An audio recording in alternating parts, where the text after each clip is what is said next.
Bonjour et bienvenue sur The Great Many. Dans cette vidéo, je vais vous parler de mon année 2023, des films que j'ai vus au cinéma ou chez moi, des séries qui m'ont le plus marqué, des albums que j'ai le plus écoutés, ou encore le meilleur de ce que j'ai lu. Petite précision, je ne vais parler uniquement de ce qui est sorti en 2023 et de ce que j'ai le plus aimé. C'est donc de loin pas tout ce que j'ai découvert l'année passée. Pour chaque rubrique, je vais parler de maximum 5 œuvres, comme ça on n'y passera pas la journée, il y aura quelques mentions à chaque fois. Autre précision importante, il n'y aura pas de classement. Je vais juste parler d'un peu pourquoi j'ai aimé telle ou telle œuvre, le but étant de vous donner envie de les découvrir. Ceci étant dit, bienvenue dans le premier épisode de The Great Canapé.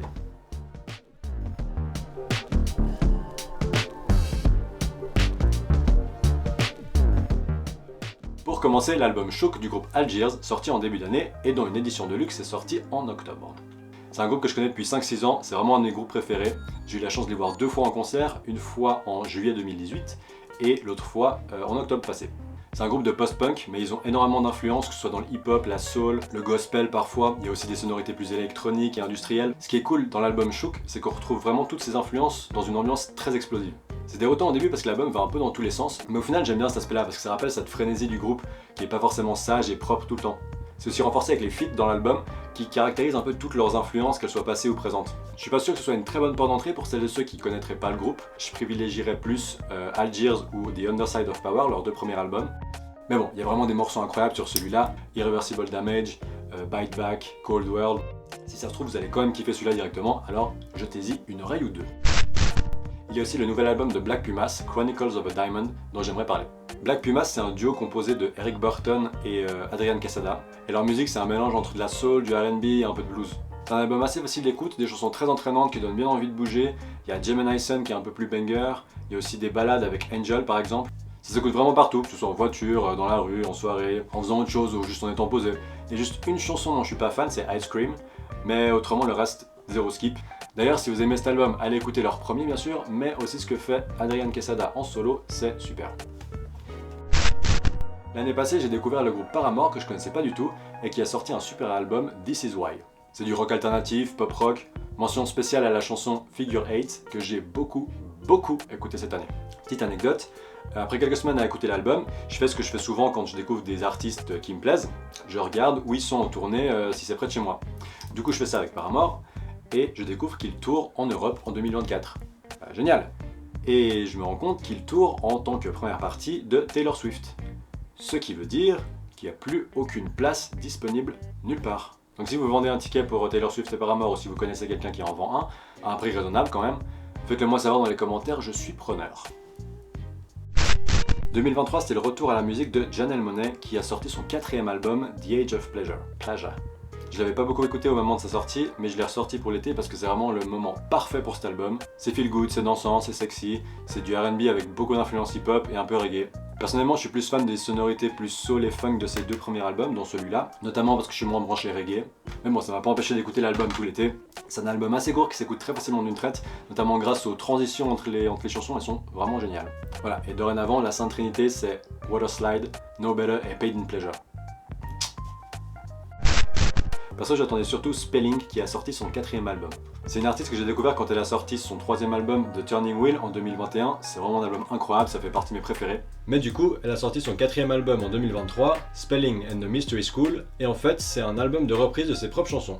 C'est assez risqué franchement parce qu'il y a un risque de redite si les chansons sont trop similaires à ce qu'elles étaient à la base. Mais en fait, elle a tellement évolué musicalement depuis son premier album qu'elle arrive à éviter ça. Et ça donne un résultat cohérent malgré le fait que les chansons datent de périodes très différentes de sa carrière. Donc ouais, très grosse réussite. Je l'ai pas mentionné plus tôt mais c'est de la pop, un peu prog, un peu expérimentale. Sa musique a une ambiance mystique, féerique, gothique. C'est hyper envoûtant et très visuel je trouve. Donc allez écouter ce magnifique album, Spelling and the Mystery School. Et si par malheur vous ne deviez écouter qu'une seule chanson, écoutez Boys at School. J'ai quelques mentions également, l'album Utopia de Travis Scott que j'ai beaucoup écouté, l'album de Arlo Parks My Soft Machine qui était très cool. C'était aussi sympa d'avoir une réédition de Random Access Memories pour les 10 ans de l'album de Daft Punk, avec quelques titres inédits en plus, on va pas cracher dessus. J'ai aussi pas mal écouté l'album de Caroline Polachek, Desire I Want to Turn Into You, l'album de Souffrance, Haute Source, l'album de La Fève 24. J'ai aussi découvert en concert le groupe Frank Carter and the Rattlesnakes qui ont sorti 2 singles de leur prochain album Dark Rainbow qui doit sortir le 26 janvier prochain, donc j'ai hâte d'écouter ça. Voilà, j'ai fait le tour pour ce qui est de la musique, passons maintenant à autre chose.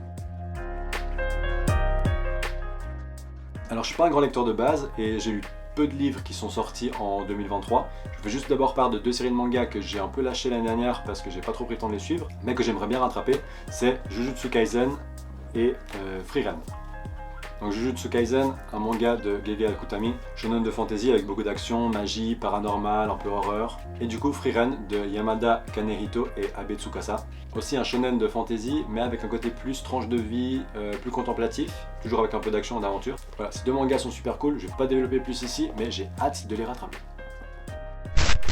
Par contre, j'ai lu Le Syndrome Magneto de Benjamin Patino de la chaîne Bolshevik. Si vous ne connaissez pas, ça parle du traitement des méchants dans la culture populaire et ce que ça dit sur notre monde, ou plutôt de comment notre monde voit ses personnages, les range dans la case des méchants, pour quelles raisons, etc. Un exemple du Syndrome Magneto, c'est le film Ninja Turtles Teenagers qui est sorti l'année passée et que j'ai vu vraiment très peu de temps après avoir lu le livre. Et bah ouais, on est en plein dedans. J'attendais pas mal ce film suite à la bande-annonce et à cause du style graphique de ce film, et de ce côté-là il est très bien, vraiment nickel. Mais j'ai été assez déçu par l'histoire. C'est les X-Men contre Magneto. C'est les mêmes dialogues, c'est les mêmes confrontations, les mêmes questionnements moraux. Et c'est dommage parce que c'est une histoire qu'on a vue des dizaines de fois. Et le film n'apporte aucune réflexion en plus là-dessus. Bref, le livre est super, très complet, très pertinent. Si vous voulez avoir un aperçu du livre pour voir si ça vous tente, regardez ces 2 vidéos sur la chaîne Bolshevik et voyez ensuite. J'ai aussi lu un petit recueil de nouvelles de science-fiction, c'est le premier de la collection C'était mieux avant, édité par Copy Gauche. C'est un projet qui a fait appel à un financement participatif sur Ulule, auquel j'ai pris part du coup. Chaque recueil va porter sur un courant lié à l'anticipation, et le premier c'était sur le solarpunk. Alors je vous lis comment la maison d'édition définit le solarpunk, c'est sur la 4e de couverture. Le solarpunk est un mouvement politique, artistique et scientifique visant à présenter une vision optimiste du futur tout en restant conscient des problématiques sociales et climatiques. La partie solar tend à promouvoir la sobriété et les énergies renouvelables, tandis que le côté punk prône une forme d'horizontalité et de débrouille. Le recueil contient donc 5 nouvelles et c'est assez sympa. Chacune des histoires présente un monde qui se tient de bout en bout, elles sont indépendantes des unes des autres et ont un ton bien distinct. J'ai particulièrement aimé la 3e nouvelle, Entre les décombres, écrite par Lucy Heiligenstein. Ça se passe dans une ville de Bangkok submergée par les eaux et dont le reste des habitants vit en indépendance par rapport au reste du monde. Ils vivent un peu comme ils peuvent dans les appartements qui restent au-dessus de l'eau ou sur les toits des gratte-ciel. On suit la protagoniste Choi qui part à la recherche de son animal de compagnie avec qui elle a un lien très fort et qui a disparu. Voilà, donc comme je l'ai dit, c'est le premier recueil de la collection, le 2e est en cours de production, ils en sont au stade de l'appel à texte. Ce sera sur le thème de la biorégion. Je me réjouis de découvrir ce que c'est parce que j'en ai aucune idée. 2023, c'est la fin de la saga de romans de science-fiction The Expanse, écrite par James S.A. Corey. Alors le dernier tome était déjà sorti en grand format, mais comme moi j'ai la série en poche, j'ai attendu cette édition. Si vous connaissez pas, ça se passe dans un futur où l'humanité a colonisé le système solaire, et dont la société s'est réorganisée autour de 3 grands pôles politiques et géographiques, donc la Terre, Mars et les planètes extérieures et la ceinture d'astéroïdes. Au début de l'histoire, on va suivre un équipage de 4 personnes qui va se retrouver au milieu des machinations politiques de différentes puissances et qui va découvrir une sorte de vie ou technologie, on sait pas trop, qui vient au-delà de notre système solaire.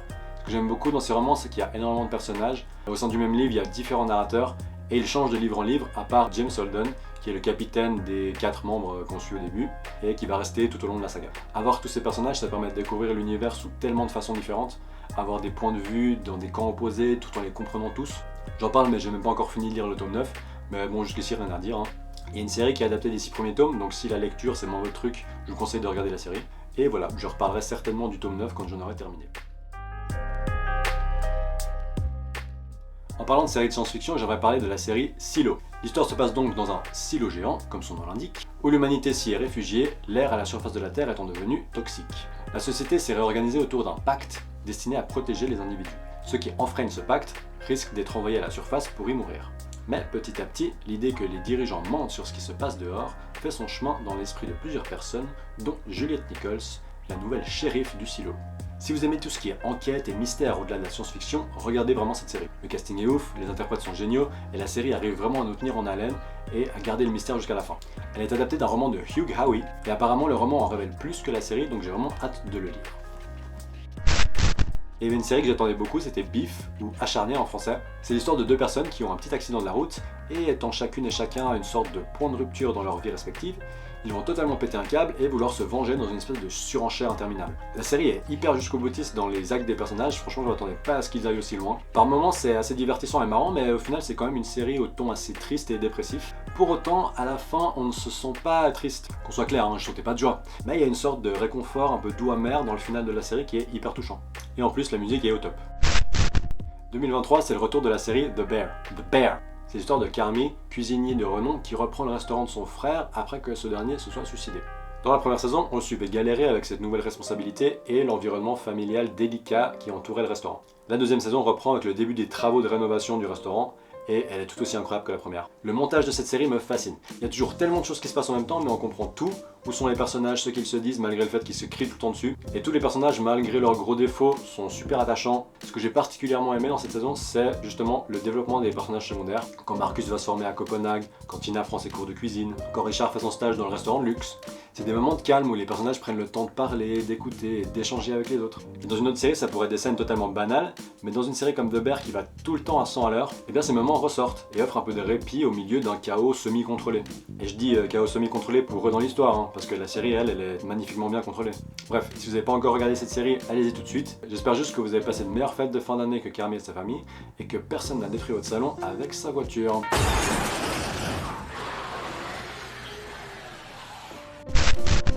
J'ai aussi envie de parler de la série The Owl House, Luce Houseville en français, qui s'est terminée après sa 3e saison. C'est une série d'animation qui raconte l'histoire de Luce qui, au lieu d'aller en camp de vacances, tombe sur un portail menant au monde magique des îles bouillantes. Elle y fera la connaissance de Ida, de King et de d'autres ados de son âge, et commencera à y apprendre la magie. C'est vraiment trop bien comme série. C'est bienveillant, c'est un joli message, c'est pour tous les âges. Et ce que j'aime bien avec la série, c'est que le ton augmente en gravité, on va dire, au fur et à mesure que les enjeux augmentent aussi et que la série avance. Un peu à la manière de la saga Harry Potter. Ça reste accessible à tout le monde tout du long, et en plus c'est mieux qu'Harry Potter. Des os, pas des os. C'est juste dommage que Disney n'ait pas laissé la série se terminer avec une 3e saison complète. Les 2 premières saisons suivaient un fil rouge, mais il y avait beaucoup d'épisodes qui avaient leur propre histoire parallèle. Ça permettait de développer les personnages secondaires, d'en découvrir d'autres et de découvrir l'univers d'une autre façon. Là, avec seulement 3 épisodes, certes 2 fois plus long qu'un épisode normal, on suit uniquement l'histoire principale et c'est un peu dommage. Mais bon, ceci dit, j'ai quand même beaucoup aimé comment ça se termine et je vous conseille vraiment cette série, surtout si vous regardiez des séries comme Avatar, Teen Titans ou Kim Possible. En début d'année, il y avait la 2e saison de La Légende de Vox Machina, une autre série d'animation de fantasy mais qui est plutôt pour un public ado-adulte. C'est un ton sérieux et comique en même temps et c'est adapté de la première campagne de Donjons & Dragons de Critical Role. Au-delà de la série qui est géniale, j'avais pas du tout suivi ni la première ni la 2e campagne et ça m'a donné envie de suivre la 3e qui était en cours. Mais le truc c'est que j'avais une 40aine d'épisodes à rattraper, des épisodes d'environ 4 heures chacun je précise. Du coup j'ai rattrapé ça durant la 2e partie de l'année environ, mais ça m'a pris beaucoup de temps. J'en suis à l'épisode 75 je crois et j'ai encore 5 ou 6 épisodes de retard. C'est hilarant par moments, épique à d'autres, ça fait pleurer et c'était vraiment la première fois que j'entrais dans l'univers de Donjons & Dragons. C'était vraiment trop bien. Mais du coup comme ça a pris beaucoup de temps, j'ai un peu moins regardé de séries que d'habitude. Il y avait aussi la saison 1 de The Last of Us que j'ai adoré suivre. C'est certainement la plus populaire de celles que j'ai mentionnées, donc je vais pas m'étendre dessus. Je mentionne juste aussi Hilda qui s'est terminée aussi avec sa 3e saison, et la saison 2 de Vigil qui étaient toutes les deux très cool à suivre. J'ai peut-être regardé moins de séries que d'habitude l'année passée, mais j'ai regardé autant de films, si ce n'est plus. J'ai choisi des films qui ne faisaient pas partie des gros films de l'année et que j'avais vraiment envie de mettre en avant.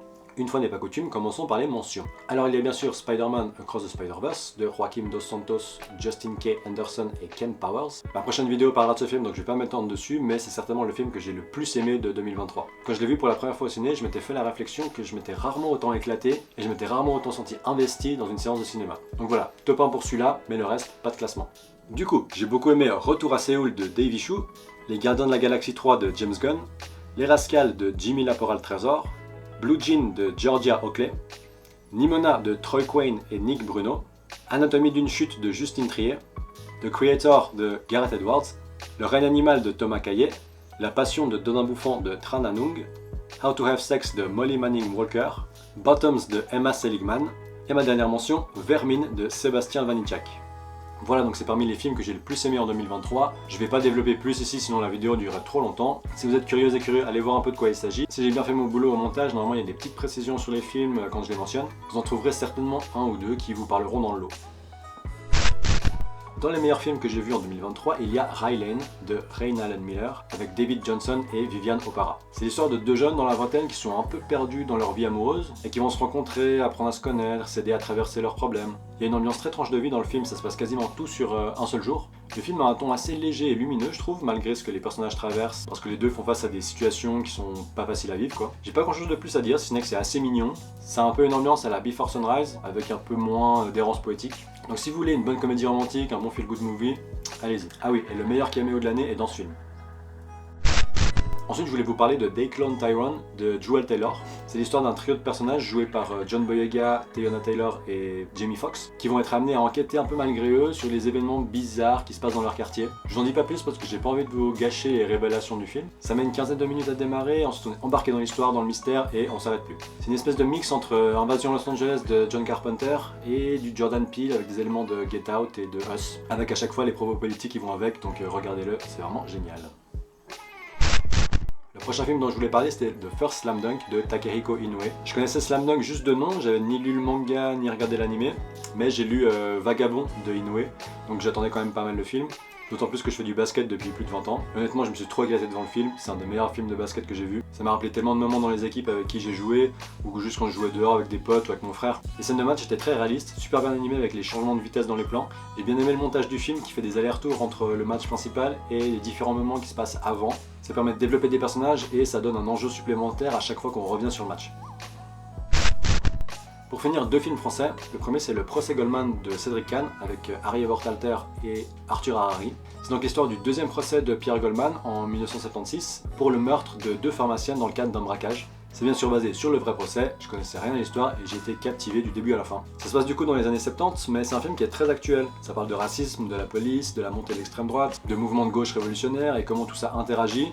Le tout dans un huis clos puisque tout le film se passe quasi uniquement dans la salle du procès. Ce que je trouve remarquable, c'est que malgré le fait que j'ai déjà vu le film et donc je connais l'issue du procès, j'ai qu'une envie, c'est de le revoir. Je pense que c'est parce qu'au final, l'issue du procès importe peu vis-à-vis de la toute fin du film.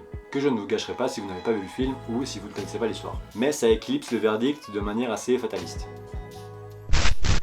Et enfin, le dernier film dont j'aimerais parler, Mars Express de Jérémy Perrin, avec les voix de Léa Drucker et Daniel Njolobe.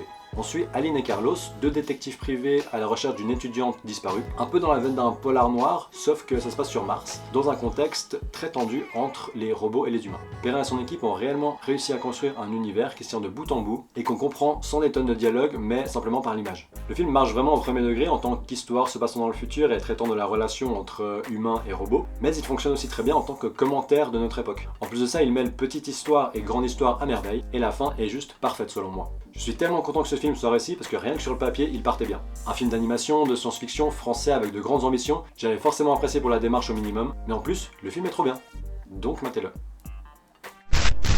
Voilà, je crois que j'ai fait le tour. Je vous invite à aller découvrir ce qui vous a le plus parlé dans cette vidéo. Normalement, il y en a un petit peu pour tout le monde. Dites-moi dans les commentaires si vous avez aimé ce format de vidéo.